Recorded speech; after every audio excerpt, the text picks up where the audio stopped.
We saw Eminent, or He's Eminent, race at the highest level in Australia in the autumn with a Group 1 placing in the Ranvet Stakes. Since then, the well-travelled son of Frankel has been back to the Northern Hemisphere and now he's settling into his New Zealand base, Brighthill farm.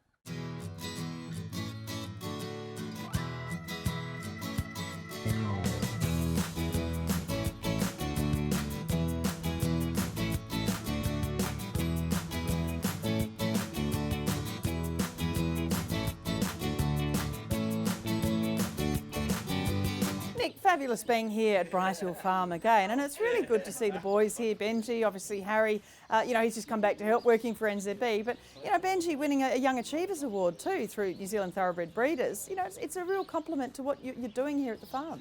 Yeah, and it's fantastic to have them involved and have the interest. And I think these guys, as they grew up, they were totally immersed in it, as many farms with their children are. But it's wonderful that they've stayed involved and they really enjoy it and they're very passionate about it. As is Sophie, my daughter, who's in England at the moment, and Charlie's at university. So all four of them really love it and are involved really on virtually on a day-to-day basis, even if they're not here. I was so pleased when I heard that Eminent was coming to stand here at Brighthill. He's the only son of Frankel to stand in Australasia, and he's just such a classic-looking thoroughbred, isn't he? Obviously through that great Frankel, Galileo, Sadler's Wells sire line, and just that classic type of thoroughbred.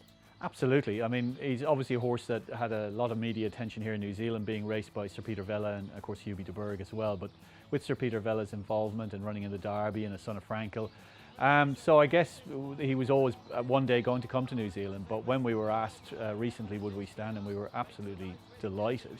And to get the first son of Frankel in Australasia is really a noteworthy thing, and a line that we're fantastically pleased to have. He's a lovely physical horse, and we had initially that from Sir Mark Todd when we talked to him about the horse before we had him here.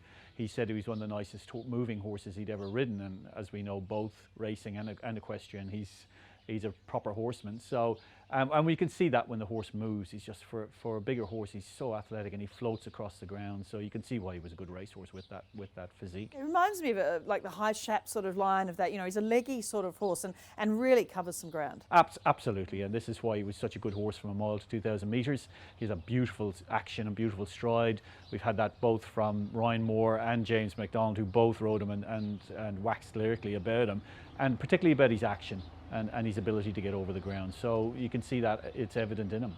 He's Eminent, swings the corner in front by 3 on Ace High. The way he dealt with things, he's a very enthusiastic sort of horse. The first time I sat on him, I thought he could win a 7 furlong to a mile sort of race because he showed a lot of pace the first time I sat on him. He moved so easily.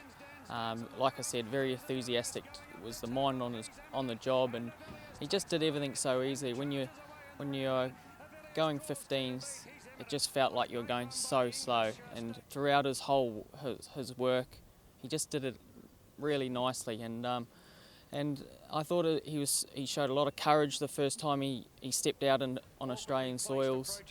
He hadn't raced for so long, and he obviously got beat that day, but by a very good horse, right on the top of his game. So he was a pretty special horse, and I just wish he could carry it on because I thought there was a big race in him. He bumped into a wet track that day, which didn't suit him, and he was 6 months off the track, which was fantastic. But I think for us, standing a stallion, Australia is still our biggest market when we go to sell our yearlings, and for him to have performed in Australia's backyard in such a high quality field will keep him in good stead, and it puts him on the map, I think, when they come around to look at the yearlings. So it's super important. And even from breeding mares, we have had some mares, Australian-owned mares, booked into him already as well. So that race really helped launch his stud career. And Eminent, the Frankel colts getting on top.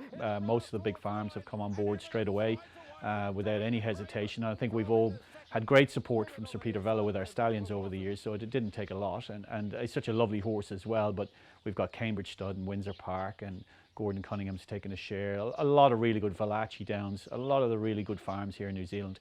And that'll keep him in great stead going forward. The support he'll get from them, the quality of mares he'll get from the exposure he'll get, is going to really, again, launch his stud career and give him a really big chance. And it's Eminent makes all into Ryan Moore to land this one, the Group 2 from Salouin in second position. Back in third place there was Avilius. Quarter Moon, his grandmum, she was a Group 1 winner. She threw diamonds and rubies, and she was just a real little star of affiliate Ballydoyle in her day. So he has that depth to his pedigree Absolutely, as well. super female pedigree, and I think you need that to make stallions, you really do. And then you just look at the bloodlines that are represented there. You know, his first dam is King Mambo, second is Sadler's Wells, and the third is Darshan. The blood is fantastic, as well as a really strong Group 1 family, European family. So yeah, he does tick all the boxes. Yeah, it's a great time of year, isn't it? I mean, we're going into spring, and you have the new stallion, and also preferment too. We're about to see, you know, the turning one, his yearlings, Absolutely. and we'll see them all at the sales. We're very excited. They were really well received, the few that turned up at the fall sales, both in New Zealand and Australia. He's continued to go from strength to strength, bred big books, and we're really excited with the yearlings. They've got a real Zabeel look about them.